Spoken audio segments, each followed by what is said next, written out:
बिस्मिल्लाहिर्रहमानिर्रहीम। अस्सलाम वालेकुम नाज़रीन, मैं हूं आपका होस्ट अहमद फवाद। अहम खबरों के साथ आज की व्लॉग में आपकी खिदमत में हाजिर हुआ हूं। सबसे पहली बड़ी ब्रेकिंग न्यूज़ तो यह है कि ट्रंप का खेल ख़त्म हो चुका है और अमेरिका की पूरी दुनिया में जो बादशाहत थी ना, वो भी मुसलसल ख़त्म होती जा रही है और चीन ये सब कुछ पीछे बैठा देख रहा है, अमेरिका का तमाशा बनता हुआ देख रहा है। कुछ अहम तीन तफसीलात इस हवाले से आपके साथ शेयर करूंगा कि अरब ममालिक भी अब संजीदगी के साथ ये फैसला कर रहे हैं कि अमेरिका के जो अड्डे हैं ना, वो हम यहाँ से ख़त्म कर दें। और अगर ऐसा हो जाता है तो अमेरिका की जो बादशाहत है ना इस खित्ते में, वो मुकम्मल तौर पर ख़त्म हो जाएगी। अहम तीन तफसीलात आज की व्लॉग में इस हवाले से आपके साथ शेयर करूंगा। साथ ही साथ आपको एक और ख़बर भी दूंगा कि अमेरिका के अंदर भी ट्रंप के अगेंस्ट जो रद्द अमल है ना, वो बढ़ चुका है। इवन के उनके थिंक टैंक्स, उनके बड़े बड़े जो तजियाकार हैं, उनके जो मीडिया नेटवर्क है, वो सारे अब ये बात कर रहे हैं कि ना सिर्फ ये कि ईरान जीत चुका है, ट्रंप हार चुका है, बल्कि वो ये भी कह रहे हैं कि दोबारा ईरान पर हमला करके ट्रंप गलती ना करे, क्योंकि अगर ऐसा किया ट्रंप ने फिर तो उसका बेड़ा ही तर जाएगा। इस पर कुछ आम तीन तफसीलात हैं, वो भी आपके साथ शेयर करूंगा। आगे चलते हुए रूस और रूस का चीन का दौरा, इस पर कुछ तफसीलात आपके साथ शेयर करनी है। पुतिन पहुंच गए हैं चीन और इस दौरे में कुछ इंपॉर्टेंट फैसले होने हैं अमेरिका ईरान जंग को भी लेकर, क्योंकि रूस एक तरफ वो यूक्रेन के साथ इंगेज है, तो वो ये चाहता है कि ईरान और अमेरिका जो है वो भी ज़रा अमेरिका यहाँ पर इंगेज रहे और उसका नाक रगड़वा कर उसको यहाँ से निकाला जाए। इस पर कुछ तफसीलात हैं, वो भी आपके साथ में शेयर करूँगा। फिर जी, ईरान को अमेरिका की हर मूवमेंट का मालूम है कि वो कब हमला करेंगे, उनके जहाज़ों की मूवमेंट का मालूम है कि ये मतलब है कि किस तरह से अटैक करते हैं। एक रिपोर्ट सामने आई है कि चीन और रूस जो हैं वो दोनों ये सारी डिटेल्स, टेक्नोलॉजी, खुफिया मालूमात ईरान को दे रहे हैं और इसी वजह से ही अमेरिका ने ईरान पर दोबारा जो हमला ट्रंप ने करना था मंगल को, और फिर उसने कहा कि अरबों ने हमें कहा, तो फिर तब जाकर हमने हमला रोक दिया। तो उसकी असल जो कहानी थी वो ये थी। इस पर भी कुछ आम तीन तफसीलात हैं, वो भी आपके साथ में शेयर करूंगा। सबसे पहली खबर तो आपको देता चलूँ जी कि अमेरिका की दुनिया से जो बादशाहत है ना, वो ख़त्म हो रही है। और ये बादशाहत कौन ख़त्म कर रहा है? ये बादशाहत ट्रंप ख़त्म कर रहा है अपने फैसलों से, और ऐसे फैसलों से जिसका नुकसान हो रहा है। नंबर वन तो ये जी कि अमेरिका के अंदर अमेरिकी मीडिया, अमेरिका का जो थिंक टैंक है और अमेरिका के सारे जो बड़े बड़े तजियाकार हैं, वो क्या अब गुफ्तगू कर रहे हैं, वो क्या मजमून लिख रहे हैं, ये पहले मैं आपके साथ कुछ शेयर करता हूँ। क्योंकि अमेरिका के अंदर से जब इतना बड़ा एक तो अवामी रद्द अमल है ना, लेकिन जब इन इदारों की तरफ से रद्द अमल आना शुरू हो जाए ना, तो फिर आप यूँ समझें कि जो मौजूदा सिस्टम है ना, वो अब मतलब है कि उसमें ये जो सारे तजिए या थिंक टैंक्स की जो रिपोर्टें हैं ना, वो होने जा रहा है। और ये सब ये रिपोर्ट कर रहे हैं कि अमेरिका की दुनिया भर से जो बादशाहत है ना, वो ख़त्म हो रही है। नंबर वन, अमेरिकी मीडिया क्या लिखता है जी? अमेरिकी मीडिया अब ये लिख रहा है कि जंग किस जो है वो कैसे भी ख़त्म हो, अमेरिका पर इसके जो असरात है ना, वो देरपा होंगे। जंग कैसे भी ख़त्म हो, यानी कि अगर आप ईरान से निकलते हैं, चाहे आप ईरान को और ज़्यादा नुकसान पहुंचाकर आप इस यहाँ से निकलते हैं, कैसे भी जंग ख़त्म होती है, अमेरिका की मायशत के ऊपर और अमेरिका की चौधराहत और जो इसकी बादशाहत है ना, इस पर देरपा असरात ऐसे होंगे कि आप वापस अपनी जो पोजीशन है ना, वो इतनी जल्दी गेन नहीं कर सकेंगे। यानी कि अगर आप ईरान से जीत कर भी निकले ना, कहने का मतलब ये है कि अगर ट्रंप ईरान से जीत कर अपनी शराइत मनवा कर भी ईरान जंग से निकले ना, तो आपको अपनी मुकम्मल बादशाहत हासिल करने के लिए जो वक्त है ना, वो दरकार होगा। ये सबसे मतलब है कि वो सिनेरियो है ट्रंप के लिए जो कि ट्रंप चाहता है। अगर ऐसा भी होता है तो तब भी ये सिनेरियो ट्रंप के लिए, यानी कि तब भी लॉस है। फिर वो अमेरिकी मीडिया ये कहता है कि ईरान के पास अमेरिका से मुतल्लिक खुफिया मालूमात हैं, जिससे वो काउंटर जो है वो कर रहा है अमेरिका को।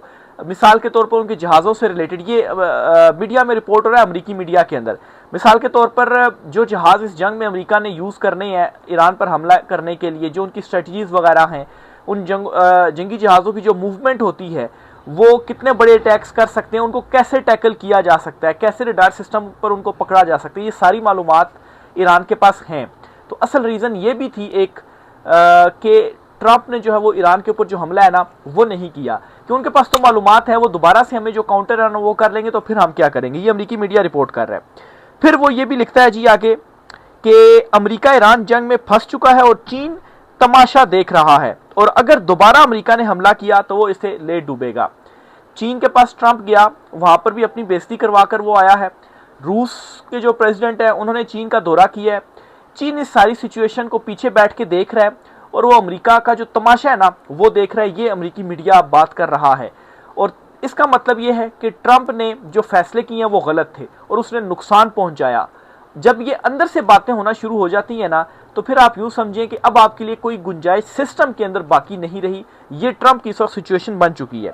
फिर अमेरिकी मीडिया ये भी बता रहा है जी कि 25 अरब डॉलर का जो मुख्तलिफ अमेरिकी कंपनी है ना उनको नुकसान हो चुका है इस जंग में, और ये किसकी वजह से हुआ है? ये ट्रंप की वजह से हुआ है। फिर जी राउटर्स की जानिब से ये जो खबर है ना वो दी जाती है। वो क्या लिखता है जी? वो लिखता है कि दोबारा हमला हुआ तो भी ईरान ही जीतेगा। अब नाज़रीन, ऐसा नहीं है कि एक दो मीडिया प्लेटफॉर्म्स ये रिपोर्ट कर रहे हों। जितना भी अमेरिकी मीडिया है सब में ये मुख्तलिफ खबरें दी जा रही हैं, मुख्तलिफ मज़ामून जो है वो छपते जा रहे हैं। और जो इलेक्ट्रॉनिक मीडिया है, टीवी चैनल है, वहाँ पर तजियाकार बैठकर, बड़े बड़े सीनियर जो तजियाकार बैठकर वो यही बातें कर रहे हैं।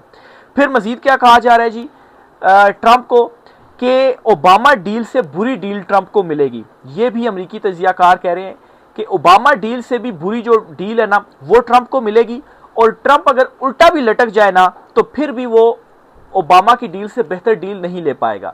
ट्रंप क्या कहता था कि मैं ओबामा की डील से बेहतर डील आपको लेकर दिखा दूंगा, लेकिन अभी जो सूरत हाल बन चुकी हुई है ना ईरान में, आप देखें ट्रंप हमले का ऐलान करता है फिर उससे पीछे हो जाता है, डराने की धमकाने की कोशिशें करता है, लेकिन ईरान अपनी जगह पर जो है वो डटा हुआ है। और इसकी रीज़न एक ये भी हो सकती है कि चीन और रूस जो है वो दोनों ईरान के पीछे खड़े हुए हैं। उसकी भी आपको आगे चलकर जो कहानी है ना वो बताता हूँ कि जो ये विजिट है ना चीन का रूस के जो प्रेसिडेंट है, इसमें कुछ बड़े इंपॉर्टेंट फैसले होने हैं कि अमेरिका को हमने कब तक नाक रगड़वानी है और कब तक उसको इंगेज रखना है। क्योंकि दूसरी तरफ जब से ये जंग शुरू हुई है तो यूक्रेन और रूस वाला जो मामला है ना उससे यूरोप और अमेरिका ज़रा पीछे हो चुके हैं और रूस जो है उसके कंट्रोल में हैं चीज़ें। तो जाहिर सी बात है वो अमेरिका को यहाँ पर इंगेज रखेंगे, जिस तरह से अमेरिका करता रहा है कि रूस को इंगेज कर दिया, फलाने को इंगेज कर दिया, चीन को इंगेज कर दिया और बीच में अपनी कहानी डाल दी। लेकिन अब ये हुआ है कि अब नथ डल चुकी हुई है अमेरिका को, और ये जो नथ है ना वो ट्रंप की वजह से डली है। तो इससे रिलेटेड जो फैसले हैं ना वो होने हैं। बल्कि मैं आपको बताता भी चलूँ जी कि इस विजिट में ये फैसला होगा कि अमेरिका की ईरान जंग से जान छुड़वानी है या अभी अमेरिकियों की नाक खलीज फारिस के मजीद रगड़वानी है ताकि यूक्रेन से प्रेशर कम हो सके और ताइवान के दिफा का अमेरिका ना सोचे। अब जाहिर सी बात है चीन के पास ये मौका है कि वो ताइवान को जो है वो अपने कब्जे में ले ले, और अमेरिका यहाँ पर कुछ नहीं कर पाएगा अगर वो ईरान के साथ इंगेज रहता है। और ताइवान इसलिए इंपॉर्टेंट है कि 90% जो चिप्स है ना, जो ये मुख्तलिफ मोबाइल्स और बड़े बड़े जहाज़ वगैरह जो हैं यहाँ पर जो टेक्नोलॉजी यूज़ होती है वो ताइवान से ही निकलती है। तो अगर चीन उसके ऊपर कब्जा करता है या उसके साथ अपने साथ शामिल कर लेता है तो एक और माशी जंग में अमेरिका जो है ना वो मतलब अपना पत्ता खो बैठेगा, या आप यूँ समझिए कि चेस में अपना एक और जो साथी है ना वो मरवा बैठेगा। और ट्रंप की इस वक्त मजबूरी ये बनी हुई है कि ना वो यूक्रेन की मदद कर पा रहा है अमेरिका, और ना ही ताइवान के मामले पर उसकी पोजीशन है कि वो कुछ बोल पाए, क्योंकि वो ईरान के साथ इंगेज है। ईरान को भी आपने देखा होगा वो भी लंबा घसीट रहे हैं, वो तो मान नहीं रहे। दूसरी तरफ ट्रंप मान नहीं सकता ईरान की शराइत, अगर मानता है तो उसके लिए वैसी हजीमत और उसको ये खिता वैसे ही छोड़कर जाना पड़ेगा। तो इसलिए वो हर तरफ से इस वक्त फंसा हुआ है। और अब उसकी सिचुएशन ये बन गई कि अमेरिका के अंदर से उसके अगेंस्ट जो बयानिया है ना वो बनता जा रहा है। थिंक टैंक्स, अमेरिकी मीडिया, अमेरिकी तजियाकार सब अब ये बातें करने पर मजबूर हो चुके हैं। पहले तो ट्रंप का कुछ लोग साथ दे रहे थे, लेकिन अब वो मजबूर हो चुके हैं जी ये बातें करने पर। ऊपर से क्या हुआ है जी कि अरब ममालिक संजीदगी से ये सोच रहे हैं कि हमारे मुल्क में जो अमेरिकी अड्डे हैं ना उन अड्डों का खात्मा कर दिया जाए, क्योंकि इनका हमें कुछ फ़ायदा तो हुआ नहीं। इन्होंने हमें प्रोटेक्ट करना था लेकिन ये प्रोटेक्ट तो नहीं कर सके। उल्टा इनके जो फौजी हैं ना वो हमारे मुख्तलिफ होटलों में जगहों पर छुपे हुए हैं और ईरान उनको निशाना बनाता है, तो हमारे जो नुकसान है ना वो होता है।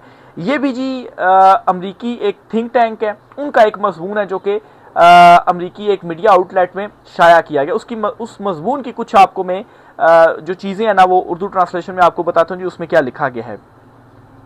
अरब ममालिक को ये समझ में आ चुकी है कि अमरीकी अड्डे अब हमारी बर्बादी का बायस हैं। नंबर 1 तो ये वहाँ पर लिखा गया है और वाकई ऐसा हुआ है। अमरीकी अड्डे बर्बादी का ही बायस बने, वहाँ से हमला हुआ और फिर उसके बाद ईरान ने जवाब दिया तो वो अरब ममालिक को जवाब दिया गया। और ट्रंप ने खुद ये इकरार किया कि हमने यूएई और कतर और सऊदीया के कहने के ऊपर दोबारा हमला नहीं किया ईरान के ऊपर। और फिर अमेरिकी मीडिया में ही ये खबर रिपोर्ट हुई है जी कि अरबों ने इसलिए अमेरिका को हमला नहीं करने दिया क्योंकि वो ये समझते हैं कि अगर हमला हुआ तो इसकी कीमत हमें चुकाना पड़ेगी। तो हुआ ना नुकसान अड्डों का, डॉट कनेक्ट्स जो हैं वो हो रहे हैं ना, कि अब अरब जो हैं और इस खित्ते में अमेरिका की जो मौजूदगी है ना वो अरब ममालिक में उसके अड्डे हैं। वहाँ से अगर वो निकल जाता है ना तो इस पूरे खित्ते से अमेरिका फिर निकल जाएगा।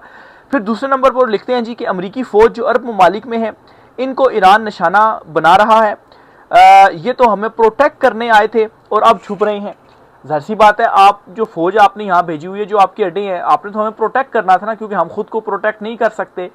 तो ये तो उल्टा छुप रहे हैं और निशाना बन रहे हैं और हमारा जो नुकसान है वो हो रहा है। अब ममालिक अड्डे ख़त्म करने पर संजीदगी से सोच रहे हैं। अब अमेरिका को अलविदा कह देना चाहिए। ये सोच सऊदीया और कतर में तो है। यूएई ने एक जो यू टर्न लिया है ना, यूएई के ऊपर हैरानगी हो रही है कि उसने भी ये कहा है कि हमला ना किया जाए ईरान पर, क्योंकि उसको मालूम है कि अगर अभी हमला होता है तो सबसे पहला टारगेट ईरान ने हमें किया हुआ है, हम सारे तबाह बर्बाद हो जाएंगे। तो बेहतर यही है कि जो अरब ममालिक हैं वो सारे आपस में मिलकर, ये भी इसमें लिखा गया कि सब अरब ममालिक को ये तजवीज़ सऊदीया की जानिब से सामने आई थी, सारे मिलकर ईरान के साथ कोई एक मुआहिदा करते हैं कि हमारे ऊपर हमला ना करें, हम भी उनके ऊपर हमला नहीं करते और हम आपस में लड़ते नहीं हैं। और पुरअमन तरीके से हमने इस खित्ते में हम नहीं रहना। अमेरिका ने तो इस खित्ते में नहीं रहना, वो तो 10,000 किलोमीटर दूर बैठा हुआ है हमसे। तो हमने खित्ते में रहना, तो हम पुरअमन तरीके से रहते हैं। तो अब यहाँ तक जो चीज़ें हैं ना वो पहुँच चुकी हैं, इसीलिए अमेरिकी जो प्रेसिडेंट है ना उनका दिमाग भी ख़राब हुआ है। अच्छा, आगे चलते हुए आपको बताता चलूँ कि ईरान जो है उसे अमेरिका की हर मूवमेंट का पता है। ये भी एक बड़ी रीज़न है जिसकी वजह से ट्रंप ने हमला नहीं किया और हमले से वो पीछे हुआ है। कैसे उसको जो है वो हर मूवमेंट का पता है। इस हवाले से जी रूस और चीन के ऊपर ये शक किया जा रहा है, बल्कि अमेरिका में कई मरतबा ये रिपोर्ट भी हो चुका है, ऑफिशियल्स भी ये कह चुके हैं कि भाई रूस और चीन जो है वो मुबैना तौर पर ईरान का जो साथ है ना वो दे रहे हैं, उसको टेक्नोलॉजी फ्राहम कर रहे हैं और उसे हमारी हर मूवमेंट का पता है। ना सिर्फ ये, उसे मूवमेंट का हमारी पता है, हमारे प्लान्स का पता है, बल्कि उसने अपने जो 80% मिसाइल्स हैं ना जो कि दब गए थे हमारे हमलों के बाद, वो भी उसने रिकवर कर लिए हैं। तो उसने तो अपनी जो पावर है ना वो दोबारा से गेन कर ली है इस पास के दौरान। तो अगर अभी हमने हमला करने की गलती कर दी ना तो फिर क्या होगा, फिर ज़्यादा सख्त जवाब ईरान की जानिब से हमें मिलेगा। आखिर में जी आपको बताऊं कि ये जो रूस और चीन का दौरा है ना ये बड़ा एक तारीखी दौरा है। इससे पहले ट्रंप का भी जो दौरा था वो बड़ा तारीखी दौरा था, और मैंने आपको बताया था कि ईरान जंग के हवाले से कोई भी फैसला होगा ना वो इस दौरे के बाद ही ट्रंप करेगा। तो एक बात तो वाज़ेह होगी है कि चीन का उसको साथ नहीं मिल रहा, वहाँ से उसको बेइज्जती का ही सामना करना पड़ा। और रूस तो वैसे ही खुलकर खड़ा हुआ है ईरान के साथ, और चीन जो है वो खड़ा तो है लेकिन वो खुलकर खड़ा नहीं हो रहा। चीन ये देख रहा है, मतलब पीछे बैठकर फिलहाल जो तमाशा ना वो देख रहा है। जब वो ये देखेगा कि मुकम्मल तौर पर कि अमेरिका अगर काबिज होने लगा ना चीन ईरान पर, तो फिर शायद चीन अपनी एंट्री डाल दे। लेकिन अभी उसको नज़र आ रहा है कि अमेरिका को शिकस्त का सामना है, अमेरिका को ईरान पीछे धकेल रहा है, तो वो क्यों रास्त चीज़ों में मुलविस हो जाए। ठीक है, उसने खामोशी से वो अगर ईरान की हिमायत कर रहा है तो ये स्ट्रेटजी जो है वो बड़ी ज़बरदस्त है। तो ट्रंप ने जी इस दौरे के बाद एक तो मतलब है कि उसने फैसला करना था, पहले उसने फैसला किया जी कि हम हमला करेंगे, फिर उस फैसले से वो पीछे हो चुका है। तो अब ना आगे जाने जोगा रहा ट्रंप और ना ही वो पीछे आने जोगा रहा है। हमला कर भी नहीं सकता और हमला किए बगैर ईरान को झुका भी नहीं सकता, और अगर वो हमला करता है तो फिर उसके बाद उसको शिकस्त का सामना करना पड़ सकता है। वो खित्ते से निकलना भी नहीं चाहता लेकिन उसको खित्ते से निकाला भी जा रहा है।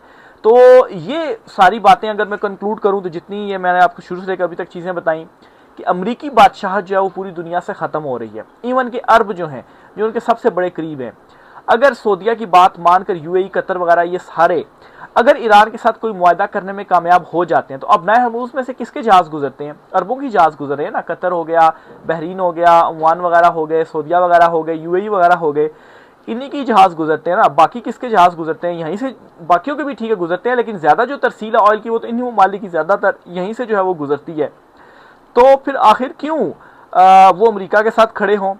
और इवन के कुछ जो अरब लीडर्स हैं ना उनकी ये स्टेटमेंट भी आ चुकी है कि एक बहुत बड़ी साजिश की गई है अरबों को और ईरान को आपस में लड़वाने के लिए। क्यों? ये दोनों आपस में लड़ते रहें और मरे खपें और हम पीछे बैठकर तमाशा देखें। लेकिन यहाँ पर समझदारी का सबूत सबसे पहले तो मैं समझता हूँ कि पाकिस्तान ने जो मुस्बत रोल प्ले किया, उसके बाद सऊदीया इस जंग में नहीं कूदा। कतर शुरू में था लेकिन बाद में उसने ऐलान कर दिया जी कि हम अब कोई, हमारी मुल्क से कोई हमला नहीं होगा। और फिर उसके बाद कतर ने यह भी किया कि कहा जी कि अमेरिकी फौजियों को भी या अड्डों को भी वो ख़त्म करने जा रहा है। लेकिन खैर अगर यही काम वो पहले कर देते, अब देखें ना पूरे यूरोप में क्या हुआ है यूरोप के किसी मुल्क ने भी ट्रंप का साथ नहीं दिया। उन्होंने पहले जो है वो अपनी बेसिस के हवाले से किया कि आप हमारी बेसिस इस्तेमाल नहीं कर सकते हैं। फिर दोबारा उन्होंने क्या कहा कि आप हमारे फ़िज़ाई हदूद भी इस्तेमाल नहीं कर सकते, आपका कोई जहाज़ यहाँ से उड़ना भी नहीं चाहिए। इसलिए तो ट्रंप ने नेटो इत्तेहाद तोड़ने की धमकी दी थी और फिर उसने फ़ौजें भी अपनी जर्मनी से वापस बुला ली। इसका मतलब उसने नेटो इत्तेहाद भी जो है वो तोड़ ही दिया है। तो जो यूरोप था ना, उसने तो मतलब है कि वो एक स्टेप आगे ही रहे फिर अरबों से, कि उन्होंने समझदारी का सबूत दिया और उन्होंने अमेरिका का साथ नहीं दिया। लेकिन अरबों ने शुरू में तो दिया, बाद में इनको समझ लगी। इवन के ईरान के अमेरिका के अंदर से ये कहा जा रहा था ईरान को आप इतना मतलब है कि आप कमज़ोर हरीफ ना समझें, आप उनके ऊपर हमला करेंगे, कई दिन छोड़ें, कई महीनों तक भी आप उनसे नहीं जीत सकते हैं। लेकिन कमज़ोर समझा गया, ये समझा गया कि अमेरिका के पास बहुत बड़ी ताकत है और वो जो है फ़िज़ाई हमले कर ईरान को तबाह बर्बाद कर देगा, वहाँ रिजीम चेंज कर देगा, अवाम को निकाल लेगा। यूएई ने यही सोचा था ना, इसीलिए वो खड़ा हो गया अमेरिका के साथ। लेकिन फिर बाद में इस तरह से नहीं हुआ, तो फिर जो था कतर वगैरह, ये सऊदीया तो पहले ही हो गया, तो वो तो इस सारे मामले से पीछे हो गए थे। इसीलिए ट्रंप ने वो कुछ नाजेबा ट्वीट्स वगैरह की थी जिसमें गालियां वगैरह दी थी, वो उसने इसी वजह से की थी कि उसको शिकस्त का सामना हुआ था और अरब भी उसके साथ खड़े नहीं हो रहे थे। और अब यूएई जैसा जो मुल्क है अगर वो भी पीछे हो रहा है, तो फिर इसका मतलब ये है कि ट्रंप ने मतलब है कि अमेरिका को उसने डुबो ही दिया है, क्योंकि जो एक उसका रोब दबा था या बादशाह थी अमेरिका की, वो ट्रंप ने आकर ख़त्म कर दी है। अब देखें ट्रंप कितनी धमकियां दे रहा है, उसकी धमकियों को अब कोई खातिर में नहीं ला रहा। इवन के शुरू में जब उसने इस तरह की ट्वीट्स करना शुरू की तो आलमी मंडी जो थी ना तेल की, उसमें उतार चढ़ाव हो रहा था। लेकिन अब आलमी मंडी में भी इसे सीरियस नहीं लिया जा रहा। ट्रंप अब कहता है जी कि ठीक है, मुआहदा हो रहा है हमारा और बड़ा अच्छा मुआहदा हो रहा है और अब इसमें दीगर जो अरब ममालिक पड़े हैं इससे क्या होगा, हमारा मुआहदा हो जाएगा। लेकिन उसके बावजूद आलमी मंडी में कोई फ़र्क नहीं पड़ा, वहाँ पर कीमतें ज़्यादा ही हैं। पहले क्या होता था, कीमतें एकदम नीचे आ जाती थी कि भाई सालसी हो रही है। अब वो भी समझ गए कि ट्रंप बस वैसे ही झूठ बोल रहा है और इस जंग का जो नतीजा ना वो यही है कि अमेरिका को यहाँ से निकलना पड़ेगा। जितना जल्दी वो अपना बोरिया बिस्तर लपेट कर यहाँ से निकलता है उसके लिए फ़ायदा होगा, अदरवाइज़ उसको कोई डील भी नहीं मिलनी। और अगर ट्रंप उल्टा भी लेट जाता तो ओबामा से बेहतर वो डील नहीं कर सकेगा और हमले की सूरत में उसको अमेरिका के लिए मुकम्मल तबाही है। तो ये मुख्तलिफ जो चीज़ें रिपोर्ट जो है वो हो रही हैं अमेरिकी मीडिया पर। ऊपर से रूसी प्रेसिडेंट चीन पहुंच चुके हैं, वहाँ पर उन्होंने भी दौरा करना है, मुलाकातें वगैरह तो मतलब है इनिशियल तो हो चुकी हैं। बहरहाल देखें इस दौरे से मजीद क्या निकल कर सामने आना है, ईरान अमेरिका जंग के हवाले से क्या फैसले होने हैं वो आपके साथ में शेयर करूँगा।